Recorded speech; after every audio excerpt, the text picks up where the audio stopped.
It's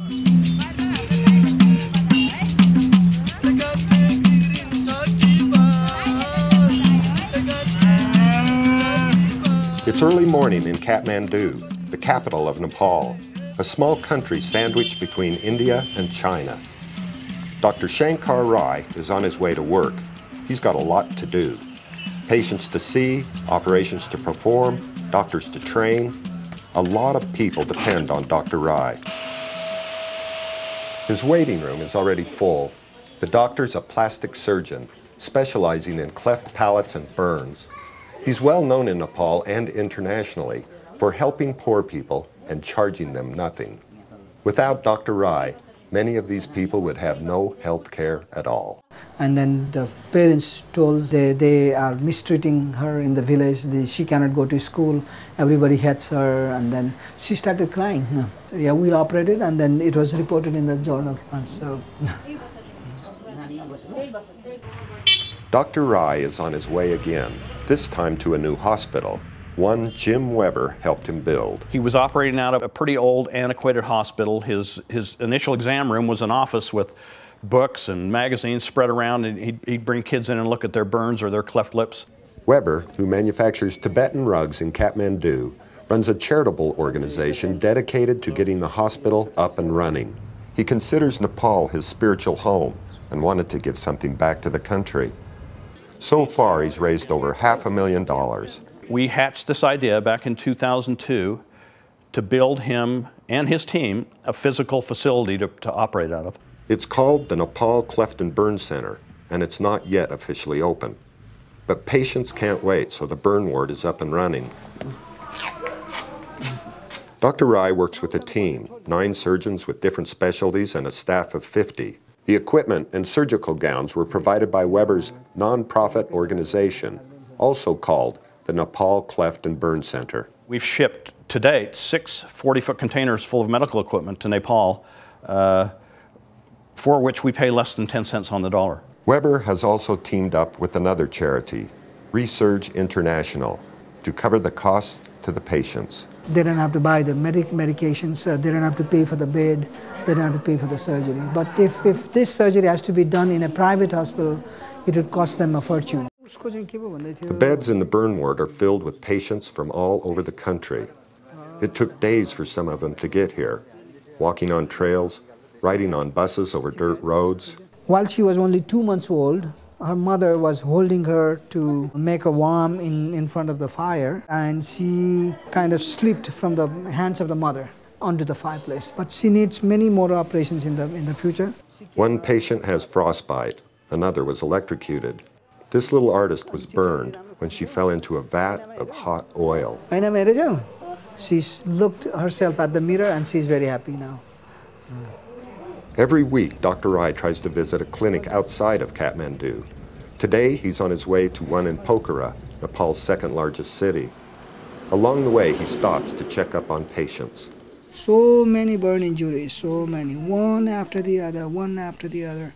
Every year, more than 56,000 people are badly burned in Nepal, and more than 2,400 die from their injuries, a rate 100 times higher than in the United States. As a young child, they see the food being prepared in the fireplace. So when they get hungry, they just walk onto the fireplace because that's where they were served. Most people in Nepal have open fires in their homes for light, for heat, for cooking. Many live on small farms in the mountains, the Himalayas, places without roads or electricity, a long way from doctors and hospitals. Often when people get burned, they recover on their own, sometimes living with gross deformities, or they die. On the road again, heading for another house call. This girl was practicing Taekwondo and kicked a kerosene lamp off the wall, burning her neck and shoulders. She says after the operation, she has a more dignified life, and she thinks that the doctor is just like a god. Yeah. Dr. Rai is assisting Dr. Kiran in closing a cleft lip on a 10-month-old baby girl. In this culture, there's a stigma that comes with a cleft lip. Often the blame for the deformity is placed on the mother. We have many incidences where Once a child is born cleft, the father had left the family, never to be seen again. It's a relatively simple and inexpensive operation, requiring only a few tools, and the results make a dramatic difference in a child's life. Dr. Rai was Dr. Kiran's teacher in medical school. Dr. Rai is very different because he went to US and he came back to Nepal. He could have stayed there and earned a lot of money. Dr. Rai is a true humanitarian. Dr. David Dingman, a plastic surgeon, was the chief medical officer for Research International. Research was looking for doctors in third world countries to help support. That's when he met Dr. Rai. He was my first choice. I knew he had the skill. He had the passion. He was impeccably honest. He was curious. He had all the makings of a great surgeon and entrepreneur. These skills will come in handy.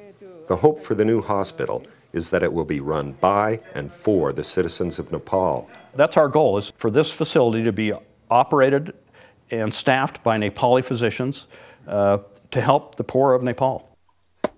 Dr. Rai comes from a small village, Makpa, about 60 miles south of Mount Everest. When he was a child, there was no road to the village, and it took 10 days to walk to Kathmandu. We had a lot of faith healers, the shamans in the villages who used to treat sick people. One thing was very interesting with them. They never charged anything to people. They were offered, whatever food that was available in the house, and that was it. There was no fee. That is very profound, I think. You happy with the sign after all that? I'm happy, except the lines are a little too close together, but it looks great. The scaffolding is gone and invited guests are gathering for the hospital opening, and Dr. Rai wants to make everything go smoothly. It took 12 years of hard work, but now the Nepal Cleft and Burn Center is officially open. We now have a 16,000 square foot, 4-story, state-of-the-art by Nepali standards hospital that he can operate. The entire top floor, 4,000 square feet, is totally dedicated to burns. But the hospital needs continual support. Many of the rooms are still empty, waiting for equipment and beds, more doctors and nurses. The Nepal Cleft and Burn Center needs your donations. 96.5% of the money we collect goes to the project. We have no overhead. The money you give will relieve the pain and suffering of so many people. The one thing I can promise people who support this organization is your money will be used carefully and thoughtfully and ethically, and we make a dollar bill scream. Donations can be made by going to www.nepalcleftandburncenter.org.